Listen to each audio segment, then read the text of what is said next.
Welcome to wishful ಅಡುಗೆ ಮನೆ. Tomato ಕಾಯಿ ಸ್ಪೆಷಲ್ ಪ್ರತಿಭಾ. ಹೌದು ಆಶಾ, ಉತ್ತರ ಕರ್ನಾಟಕದ ಒಂದು ಡಿಫ್ರೆಂಟ್ ರೆಸಿಪಿ.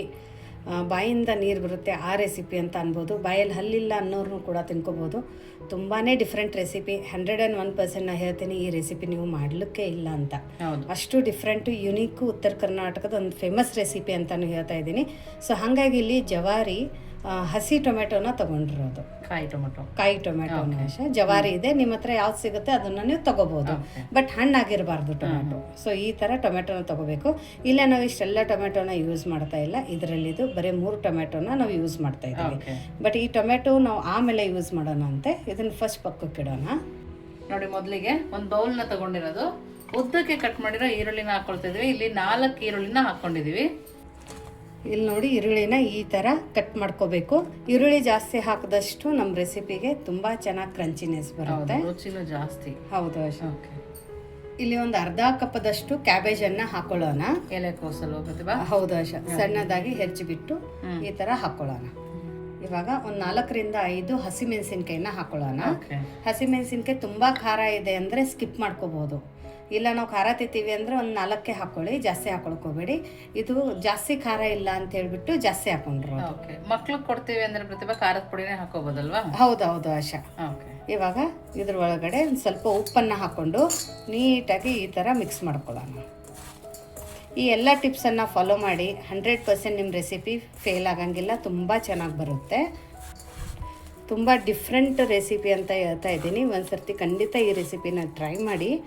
ಯಾಕಂದರೆ ವಿಶ್ಫುಲ್ ಅಡುಗೆ ಮನೆಯಲ್ಲಿ ಹೊಸ ಅಡುಗೆ ಕಡಿಮೆ ಇಂಗ್ರೀಡಿಯೆಂಟ್ಸಲ್ಲಿ ಮತ್ತು ಮನೆಯಲ್ಲಿ ಇರೋಂಥನೇ ಇಂಗ್ರೀಡಿಯೆಂಟ್ಸನ್ನು ಯೂಸ್ ಮಾಡಿಬಿಟ್ಟು ಯಾವ ಥರ ಅಡುಗೆ ಮಾಡೋದು ಅಂತ ನಾವು ಹೇಳ್ಕೊಡ್ತಾ ಇರ್ತೀವಿ. ದಿಢೀರಂತ ಕೂಡ ಮಾಡ್ಕೋಬೋದು. ಹೌದು, ತುಂಬ ದಿಢೀರಂತ ಆಗುತ್ತೆ. ಮಕ್ಕಳು ಲಂಚ್ ಬಾಕ್ಸ್ ರೆಸಿಪಿ ಹಿಡ್ಕೊಂಡು ಕೂಡ ನಾವು ಅಪ್ಲೋಡ್ ಮಾಡಿದ್ದೀವಿ. ನೀವು ಯಾವ ರೆಸಿಪಿನ ಟ್ರೈ ಮಾಡಿದ್ದೀರಾ, ಯಾವ ರೆಸಿಪಿ ತುಂಬ ಚೆನ್ನಾಗಿ ಬಂತು ಅಂತಲೂ ಕೂಡ ಕಮೆಂಟ್ ಮೂಲಕ ತಿಳಿಸೋದನ್ನು ಮರಿಬೇಡಿ. ಇವಾಗ ನೋಡಿ, ಉಪ್ಪು ಈರುಳ್ಳಿಗೆ ಕ್ಯಾಬೇಜ್ಗೆ ಚೆನ್ನಾಗೆ ಹೊಂದ್ಕೊಂಡಿದೆ. ಇವಾಗ ಇದ್ರ ಮೇಲ್ಗಡೆ ಒಂದು ಮುಚ್ಚಿಬಿಟ್ಟು ಪಕ್ಕಕ್ಕೆ ಎತ್ತಿಡೋಣ. ಇಲ್ಲಿ ನೋಡಿ, ಇವಾಗ ನಾನು 3 ಟೊಮೆಟೊನ ತೊಗೊಂಡಿದ್ದೀನಿ. ಟೊಮೆಟೊನ ನೀಟಾಗಿ ತೊಳ್ಕೊಂಡು ತೊಗೋಬೇಕು. ಇವಾಗ ಟೊಮೆಟೊನ ಯಾವ ಥರ ಕಟ್ ಮಾಡ್ಕೋಬೇಕಂದ್ರೆ, ಫಸ್ಟ್ ಮಧ್ಯದಲ್ಲಿ ಕಟ್ ಮಾಡಿಕೊಂಡು ಇದ್ರದ್ದೇನು ತೊಟ್ಟಿರುತ್ತಲ್ಲ ಇದನ್ನು ತಕ್ಕೊಳ್ಳೋಣ.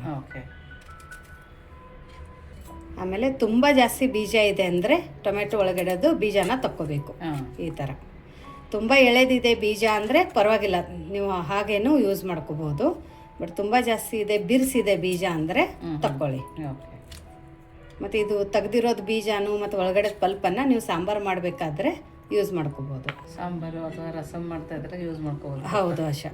ಇವಾಗ ಟೊಮೆಟೊನ ನಾವು ಈ ಥರ ಚಿಕ್ಕದಾಗಿ ಹೆರ್ಚ್ಕೊಳ್ಳೋಣ. ಸ್ಲೈಸಲ್ಲಿ ಹೆರ್ಚ್ಕೋಬೇಡಿ. ಇದನ್ನು ಈರುಳ್ಳಿ ಎಲ್ಲ ಕಟ್ ಮಾಡ್ತೀವಲ್ಲ ಆ ಥರ ಹೆರ್ಚ್ಕೊಳ್ಳೋಣ. ನೋಡಿ, ಈ ಥರ ನಾನು 3 ಟೊಮೆಟೊನ ಕಟ್ ಮಾಡ್ಕೊಂಡಿದ್ದೀನಿ. ನೀವು ಜಾಸ್ತಿ ಬೇಕಂದರೆ ಜಾಸ್ತಿ ಕೂಡ ಮಾಡ್ಕೋಬೋದು. ಇವಾಗ ಈ ಹೆಚ್ಚಿರೋ ಟೊಮೆಟೊನ ನಾವು ಪಕ್ಕಕ್ಕಿಡೋಣ. ಇವಾಗ ಇದ್ರ ಒಳಗಡೆ ಮಸಾಲೆಗಳನ್ನ ಹಾಕೊಳ್ಳೋಣ. ಸೊ ಫಸ್ಟ್ ಇದ್ರ ಒಳಗಡೆ ಒಂದು ಸ್ವಲ್ಪ ಜೀರಿಗೆನ ಹಾಕೊಳ್ಳೋಣ. ಜೀರಿಗೆ ಹಾಕೊಳ್ಳೋದ್ರಿಂದ ಟೇಸ್ಟ್ ತುಂಬ ಚೆನ್ನಾಗಿ ಬರುತ್ತೆ. ಸ್ವಲ್ಪ ಅರಿಶಿಣದ ಪುಡಿನ ಹಾಕೊಳ್ಳೋಣ. ಸ್ವಲ್ಪ ಓಂ ಕಾಳನ್ನು ಕೈಯಲ್ಲಿ ಈ ಥರ ಕ್ರಷ್ ಮಾಡಿ ಹಾಕೊಳ್ಳೋಣ. ತುಂಬ ಸಖತ್ತಾಗಿ ಫ್ಲೇವರ್ ಬರುತ್ತೆ. ಇವಾಗ ಇದ್ರ ಒಳಗಡೆ 1 ಸ್ಪೂನಷ್ಟು ಕಾರ್ನ್ಫ್ಲೋರನ್ನು ಹಾಕೊಳ್ಳೋಣ. ಕಾರ್ನ್ಫ್ಲೋರ್ ಇಲ್ಲ ಅಂದರೆ ನಿಮ್ಮ ಹತ್ರ ಅಕ್ಕಿ ಹಿಟ್ಟನ್ನು ಹಾಕೋಬೋದು. ಇವಾಗ ನೋಡಿ, ಕರಿಬೇವು ಹಾಕೊಳ್ಳೋಣ. ಫ್ರೆಶ್ ಆಗಿದೆ ಕರಿಬೇವು. ಸ್ವಲ್ಪ ಕೊತ್ತಂಬರಿ ಸೊಪ್ಪನ್ನು ಹಾಕೊಳ್ಳೋಣ. ಕೊತ್ತಂಬರಿ ಸೊಪ್ಪು ಒಂದು ಸ್ವಲ್ಪ ಜಾಸ್ತಿ ಹಾಕೊಳ್ಳಿ, ತುಂಬ ಸಖತ್ತಾಗಿ ಟೇಸ್ಟ್ ಬರುತ್ತೆ. ಇವಾಗ ಇದೆಲ್ಲನೂ ಕೈಯಲ್ಲಿ ನೀಟಾಗಿ ಮಿಕ್ಸ್ ಮಾಡ್ಕೊಳ್ಳೋಣ. ನೋಡಿ, ಈ ತರ ಕೈಯಲ್ಲಿ ಒಂದು ಸ್ವಲ್ಪ ತಿಕ್ತಾನೆ ಮಿಕ್ಸ್ ಮಾಡ್ಕೋಬೇಕಲ್ಲ ಆಶಾ? ಹೌದು, ನೀರ್ ಬಿಡ್ತದೆ ನೋಡಿ ಪ್ರತಿಭಾ. ಹೌದು, ಫಸ್ಟ್ ನಾವು ಉಪ್ಪು ಹಾಕಿ ಈರುಳ್ಳಿ ಇಟ್ಟಿರೋದ್ರಿಂದ ಚೆನ್ನಾಗಿ ನೀರ್ ಬಿಡುತ್ತೆ. ಹೌದು ನೋಡಿ, ಎಷ್ಟು ನೀಟಾಗಿ ನೀರ್ ಬಿಟ್ಟಾಗ ಇವಾಗ ಕಡಲೆ ಹಿಟ್ಟನ್ನ ಹಾಕೊಳ್ಳೋಣ. ಕಡಲೆ ಹಿಟ್ಟು ಅಂದ್ರೆ ಬೇಸನು, ಹಸಿ ಕಡಲೆ ಹಿಟ್ಟು. ನೀವು ಬಜಿ ಬೋಂಡಕ್ಕೆಲ್ಲ ಯೂಸ್ ಮಾಡ್ತಿರಲ್ಲ ಅದೇ ಕಡಲೆ ಹಿಟ್ಟು. ಬಟ್ ಇದು ಮನೆಯಲ್ಲಿ ಬೀಸಿರೋದಿದೆ. ಅಂಗಡಿಯಿಂದ ತೊಗೊಂಡು ಬಂದರೆ ಒಂದು ಸ್ವಲ್ಪ ನೋಡ್ಕೊಂಡು ಹಾಕೊಳ್ಳಿ. ಆ್ಯಕ್ಚುಲಿ ಮನೆಯಲ್ಲಿ ಬೀಸಿ ನಾವು ಯೂಸ್ ಮಾಡೋದ್ರಿಂದ ಟೇಸ್ಟ್ ತುಂಬ ಸಖತ್ತಾಗಿ ಬರುತ್ತೆ. ಹೌದು, ಕಡಲೆಬೇಳೆನ ತೊಗೊಂಡು ಹೋಗಿ ಮಿಲ್ಲಿಗೆ ಹಾಕಿಸಿದ್ರೆ ತುಂಬ ಸಖತ್ತಾಗಿ ಮಿಲ್ ಮಾಡಿಸ್ಕೊಡ್ತಾರೆ. ಓಕೆ, ಇವಾಗ ಟೊಮೊಟೊ ಕಾಯಿ ಕಟ್ ಮಾಡ್ಕೊಂಬಂದ್ವಲ್ಲ ಅದನ್ನು ಸೇರಿಸ್ಕೊಳ್ಳೋಣ. ನೋಡಿ, ಸೊ ಟೊಮೆಟೊ ಕಾಯಿನ ಹಾಕ್ಕೊಂಡು ಇದನ್ನು ಕೂಡ ನೀಟಾಗಿ ಈ ಥರ ಮಿಕ್ಸ್ ಮಾಡ್ಕೋಬೇಕು. ಹೌದು, ಕೈಯಲ್ಲಿ ಸ್ವಲ್ಪ ಪ್ರೆಸ್ ಮಾಡ್ತಾ ಮಿಕ್ಸ್ ಮಾಡ್ಕೊಂಡಾಗ ಹಾಂ ಟೊಮೊಟೊ ಕಾಯ್ದು ನೀರು ಬಿಡುತ್ತೆ, ಈರುಳ್ಳಿದು ಇನ್ನು ಸ್ವಲ್ಪ ನೀರು ಬಿಡುತ್ತೆ. ಕರೆಕ್ಟ್. ನಮಗೆ ನೀರು ಬೇಕಾ ಬೇಡವಾ ಅನ್ನೋದು ಅದ್ರಲ್ಲಿ ಗೊತ್ತಾಗುತ್ತೆ ಪ್ರತಿಭಾ. ಹೌದೌದು ಆಶಾ, ತುಂಬ ಈಸಿ ಮೆಥಡ್ ಇದೆ, ಗಡಿಬಿಡಿಯಲ್ಲಿ ಮಾಡ್ಕೊಳ್ಳೋಂಥ ಒಂದು ರೆಸಿಪಿ ಅಂತಲೇ ಅನ್ಬೋದು. ಟೊಮೆಟೊ ಕಾಯಿಂದ ಬರೀ ನಾವು ರಸ ಮಾಡ್ತಾರೆ ಆಶಾ, ಚಟ್ನಿ ಮಾಡ್ತಾರೆ, ಪಲ್ಯ ಮಾಡ್ತಾರೆ. ಬಟ್ ಇದು ಒಂದು ತುಂಬ ಡಿಫ್ರೆಂಟ್ ರೆಸಿಪಿ ಅಂತ ಹೇಳ್ತಾ ಇದ್ದೀನಿ. ಇದನ್ನು ಡೆಫಿನೆಟಾಗಿ ಟ್ರೈ ಮಾಡಿ, ಟೇಸ್ಟ್ ಅಂತೂ ಸೂಪರಾಗಿರುತ್ತೆ. ನೋಡಿ ನಾನು ಇದಕ್ಕೇನೆ ಇನ್ನು ಸ್ವಲ್ಪ ಕಡಲೆ ಹಿಟ್ಟನ್ನು ಹಾಕೊಳ್ತೀನಿ. ನೋಡಿ ಇನ್ನೊಂದು ಅರ್ಧ ಕಪ್ಪದಷ್ಟು ಕಡಲೆ ಹಿಟ್ಟನ್ನು ಹಾಕ್ಕೊಳ್ಳೋಣ. ಇವಾಗ ಫ್ಲೇವರ್ಗೋಸ್ಕರ ಇಲ್ಲೊಂದು ಸ್ವಲ್ಪ ಧನಿಯಾ ಪೌಡರನ್ನು ಹಾಕ್ಕೊಳ್ಳೋಣ. ಇಷ್ಟೆಲ್ಲನೂ ಹಾಕ್ಕೊಂಡು ಮಿಕ್ಸ್ ಮಾಡ್ಕೊಳ್ಳೋಣ. ಕನ್ಸಿಸ್ಟೆನ್ಸಿ ತುಂಬ ಲೂಸ್ ಇರಬಾರ್ದಲ್ಲ ಆಶಾ? ಹೌದು, ತುಂಬಾ ಲೂಸ್ ಇರಬಾರ್ದು, ತುಂಬಾನು ಗಟ್ಟಿಗಿರಬಾರ್ದು ಪ್ರತಿಭಾ. ಮೀಡಿಯಮ್ ಆಗಿ ಇದ್ರೆ ಚೆನ್ನಾಗಿರುತ್ತೆ. ನೋಡಿ ಈ ಥರ ಮಿಕ್ಸ್ ಮಾಡ್ಕೊಬೇಕು. ಈ ಕನ್ಸಿಸ್ಟೆನ್ಸಿಗೆ ಬಂದಾಗ ನೆಕ್ಸ್ಟ್ ಇವಾಗ ಇದ್ರ ಒಳಗಡೆ ಒಂದು ಅರ್ಧ ಸ್ಪೂನಷ್ಟು ಅಡುಗೆ ಸೋಡಾನ ಇಲ್ಲಿ ಮಧ್ಯದಲ್ಲಿ ಹಾಕ್ಕೊಳ್ಳೋಣ. ಆಮೇಲೆ ಇಷ್ಟು ಒಂದು ಅರ್ಧ ಹೋಳು ಲಿಂಬೆ ಹಣ್ಣನ್ನು ಇದ್ರ ಮೇಲ್ಗಡೆ ಈ ಥರ ಹಾಕ್ಕೊಳ್ಳೋಣ. ನೋಡಿ ಇಮಿಡಿಯೇಟಾಗಿ ಫರ್ಮೆಂಟ್ ಆಗುತ್ತೆ. ಹೌದು, ಇವಾಗ ಚೆನ್ನಾಗಿ ಬೀಟ್ ಮಾಡ್ತಾ ಕಲಿಸ್ಕೋಬೇಕು. ಬ್ಯಾಚುಲರ್ ಕೂಡ ಮಾಡ್ಕೋಬೋದು. ಹೌದೌದು, ಒಂದು ಡ್ರಾಪು ಕೂಡ ನೀರನ್ನು ಯೂಸ್ ಮಾಡದೆ ಮಾಡ್ಕೊಳ್ಳೋವಂಥ ಒಂದು ರೆಸಿಪಿ ಅಂತಲೂ ಅನ್ಬೋದು. ನೋಡಿ ಈ ಥರ ಕಲಿಸಿದಾಗ ಚೆನ್ನಾಗಿ ನೀರು ಬಿಟ್ಟಿದೆ. ಕಲಿಸ್ತಾನೆ ಎಷ್ಟು ಚೆನ್ನಾಗಿ ನೀರು ಬಿಟ್ಟಿದೆ ನೋಡಿ. ಹೌದು, ಮತ್ತು ಜಾಸ್ತಿ ಏನು ಕಡಲೆ ಹಿಟ್ಟು ಕೂಡ ತಗೊಂಡಿಲ್ಲ. ತಗೊಂಡಿಲ್ಲ, ಪರ್ಫೆಕ್ಟಾಗಿ ಬಂದಿದೆ ಟೆಕ್ಸ್ಚರು. ಇವಾಗ ಒಂದು ಸ್ವಲ್ಪ ಉಪ್ಪನ್ನು ನೋಡ್ಕೊಳ್ಳಿ. ಹೌದು, ಯಾಕಂದರೆ ನಾವು ಈರುಳ್ಳಿಗೆ ಉಪ್ಪು ಹಾಕ್ಕೊಂಡಿದ್ವಿ, ಹಿಟ್ಟು ಹಾಕಿದ ನಂತರ ಮತ್ತು ಮಸಾಲೆಸ್ಗಳು ಹಾಕೊಂಡ ನಂತರ ಉಪ್ಪನ್ನು ಹಾಕ್ಕೊಂಡಿಲ್ಲ. ಸೊ ಹಾಗಾಗಿ ಒಂದು ಸರ್ತಿ ತಿಂದ್ಬಿಟ್ಟು ನೋಡಿ. ಸ್ವಲ್ಪ ಉಪ್ಪು ಬೇಕು ಪ್ರತಿಭಾ. ಬೇಕಾ? ಹಾಂ ನೋಡಿ ಇನ್ನೊಂದು 1/4 ಸ್ಪೂನಷ್ಟು ಇಲ್ಲಿ ನಾನು ಉಪ್ಪನ್ನು ಹಾಕೋತಾ ಇದ್ದೀನಿ. ಉಪ್ಪು ಹಾಕಿದ ನಂತರ ಮತ್ತೆ ನೀಟಾಗಿ ಈ ಥರ ಮಿಕ್ಸ್ ಮಾಡ್ಕೊಳ್ಳೋಣ.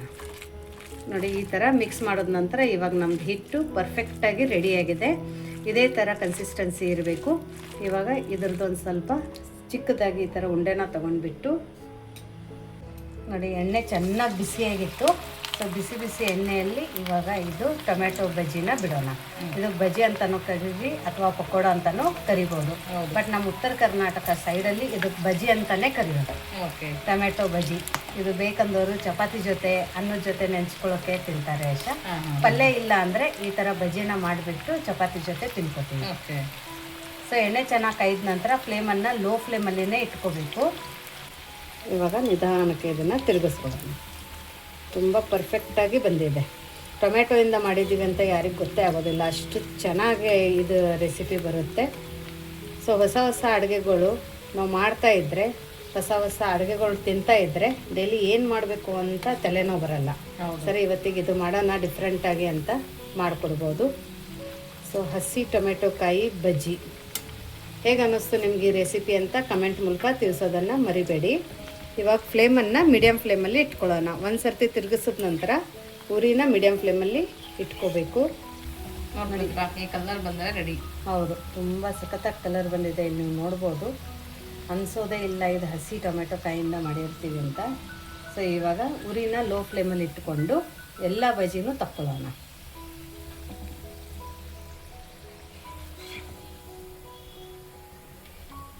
ನೋಡಿ ಇದೇ ಥರ ಎಲ್ಲ ಬಜ್ಜಿನೂ ಮಾಡ್ಕೊಂಡು ಬರೋಣ.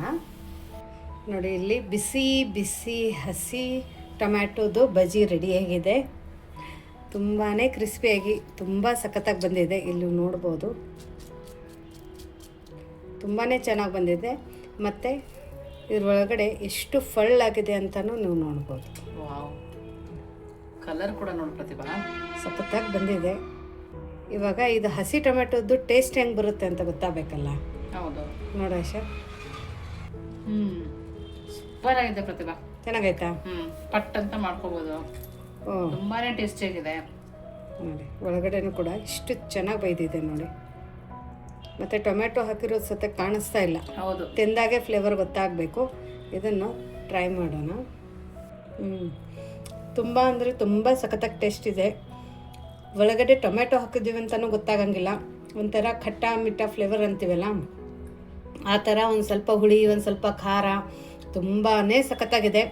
100% ನೀವು ಮಾಡ್ಬೋದು. ಈ ರೆಸಿಪಿ ಎಲ್ಲರಿಗೂ ಇಷ್ಟ ಆಗುತ್ತೆ. ಈ ರೆಸಿಪಿ ಕೂಡ ನಿಮ್ಮದು ಫೇಲ್ ಆಗಂಗಿಲ್ಲ. ಎಲ್ಲ ಟಿಪ್ಸು ಮತ್ತು ಟ್ರಿಕ್ಸನ್ನು ಯೂಸ್ ಮಾಡಿ ನೀರಿಲ್ಲದೆ ಮಾಡ್ಕೊಳ್ಳೋಂಥ ಇದೊಂದು ರೆಸಿಪಿ ಅಂತ ಅನ್ಬೋದು. ನಿಮಗೆ ಇವತ್ತಿಂದ ಈ ಝಟ್ಪಟ್ ರೆಸಿಪಿ ಹೇಗೆ ಅನ್ನಿಸ್ತು, ಉತ್ತರ ಕರ್ನಾಟಕ ಸ್ಪೆಷಲ್ ರೆಸಿಪಿ ಅಂತಲೂ ಕೂಡ ಕಮೆಂಟ್ ಮೂಲಕ ತಿಳಿಸೋದನ್ನು ಮರಿಬೇಡಿ. ಮತ್ತೆ ಸಿಗೋಣ ಇದೇ ಥರ ಹೊಸ ಹೊಸ ರುಚಿ, ಹೊಸ ಹೊಸ ಅಡುಗೆ ಜೊತೆ ವಿಶ್ ಫುಲ್ ಅಡುಗೆ ಮನೆಯಲ್ಲಿ. Thank you.